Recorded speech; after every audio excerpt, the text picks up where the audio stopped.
Ennaku z'omwezi nga 11 omwezi guno gwennyini ogwa Desemba omwaka 2024 ku mukutu guno gwennyini gwampuliriza navaayo ne nkukolera eggulire ng'omukulu amanyiddwa nga Mathias Mpuuga Nsamba ku lunaku olw'ennaku z'omwezi nga 3 omwezi gwali gwa Desemba era omwaka gwali gwa 2020 wakati ng'ekibiina ekya National Unity Platform nga kikulembeddwa His Excellency Robert Kyagulanyi Ssentamu twali mu kampeyini ez'okulaba nga tulwanirira enkyukakyuka mu ggwanga erya Uganda nga tugenda mu kalulu aka 2021 omukulu amanyiddwa nga Mathias Mpuuga yali omu ku abo abatusongebwamu ennyo olunwe yandibanga yali akolagana butereevu ne gavumenti ya General Yoweri Kaguta Museveni era ku lunaku olwo abavubuka tiimu yonna campaigning team eya His Excellency Robert Kyagulanyi Ssentamu yakwatibwa bwe yali agenze mu bizinga ebyekalangala okulaba nga ate asaka akalulu sayidi eyo omukulu amanyiddwa nga Mathias Mpuuga nga bw'omulaba mu bifaananyi awo yalabibwako ng'ekyamazima tali settled bw'amagamaga bw'atateredde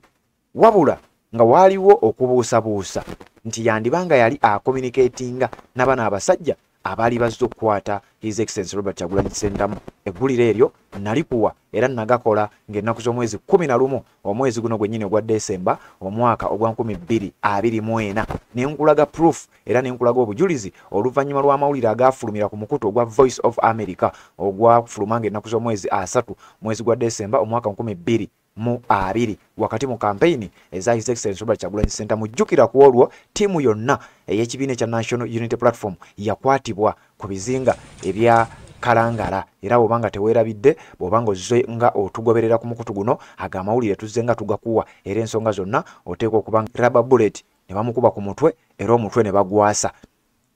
waayita ennaku ntono nnyo nga 29 ne kizuuka nti politician omu ateeberezebwa okubeera nga yali Mathias Mpuuga yali amaze okusisinkana ne General Yoweri Kaguta Museveni era mbu baasisinkana ng'ennaku z'omwezi 29 omwezi gwennyini ogwa Desemba nkugambye bali baabakuba nga 26 kati nga 29 agambibwa okuba nti yali Mpuuga n'asisinkana General Yoweri Kaguta Museveni era ne boogerezeganya ku nsonga ezitaategerekeka tewali yamanya biki bye baateesaako wabula nga baasisinkana era ne boogerezeganya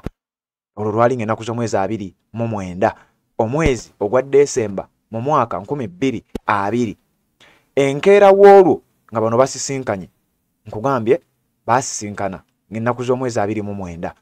Mathias Mpuuga oba agambibwa okubeera Mathias Mpuuga ng'asisinkana General Yoweri Kaguta Museveni baasisinkana ng'ennaku z'omwezi 29 omwezi ogwa Desemba 2020 enkeera ng'ennaku z'omwezi 3 Mathias Mpuuga yali ku ttiimu eyagenda ekalangala okulaba nga basaba oba nga banoonya akalulu nga ttiimu ey'ekibiina ekya National Unity Platform ng'ekulembeddwamu His Excellency Robert Kyagulanyi Ssentamu ne ttiimu yonna abantu bonna abaali batambudde naye ku olwo era abasajja ab'amagye baasalako nga balaga nti enteekateeka yonna n'entambula yonna His Excellency gye yali agenda okutambulamu okubeera nga agenda asaba akalulu mu bantu ab'ekalangala nga kiraga enteekateeka yonna abasajja baali bagiina era nga kiraga bulazi nti mwalimu oba ku ttiimu eyo kwaliko omuntu eyali atannategerekeka ng'omuntu ono ye yawangayo information era nti n'abavubuka ab'ekibiina ekya NUP abajjanga bakwatibwa obudde obwo ng'olunaku olwo terunnatuuka kigambibwa nti era yali omu ku bannabyabufuzi abaali okumpi ne His Excellency Robert Kyagulanyi Ssentamu kati ne gwampuliriza wano nno we tujje eggulire njagala nzije nkujjukize kansooke nkuwa ebigambo His Excellency Robert Kyagulanyi Ssentamu bye yayogedde mu kamwa ke ng'ali ku mukolo ogwabadde ogwaba foot soldiers olunaku olwajjo era ng'ayongera okubakyajinga n'okubazaamu amaanyi n'okubategeeza nti mmwe mulina obuyinza bwonna era ebigambo ebyo n'abiddamu wenzije kiri ennaku z'omwezi 26 baatemula Frank Senteza ennaku z'omwezi 29 munnabyabufuzi omu n'asisinkana General Yoweri Kaguta Museveni era nga bwe nkugambye ateeberezebwa okuba nti yali Mathias Mpuuga kyokka enkeera ng'ono amaze okusisinkana General Yoweri Kaguta Museveni yatambulira ku ttiimu eyali egenza okukampeininga mu bitundu ebyekalangala era abasajja b'amagye military n'ebitongole byonna bajja balinnya kagere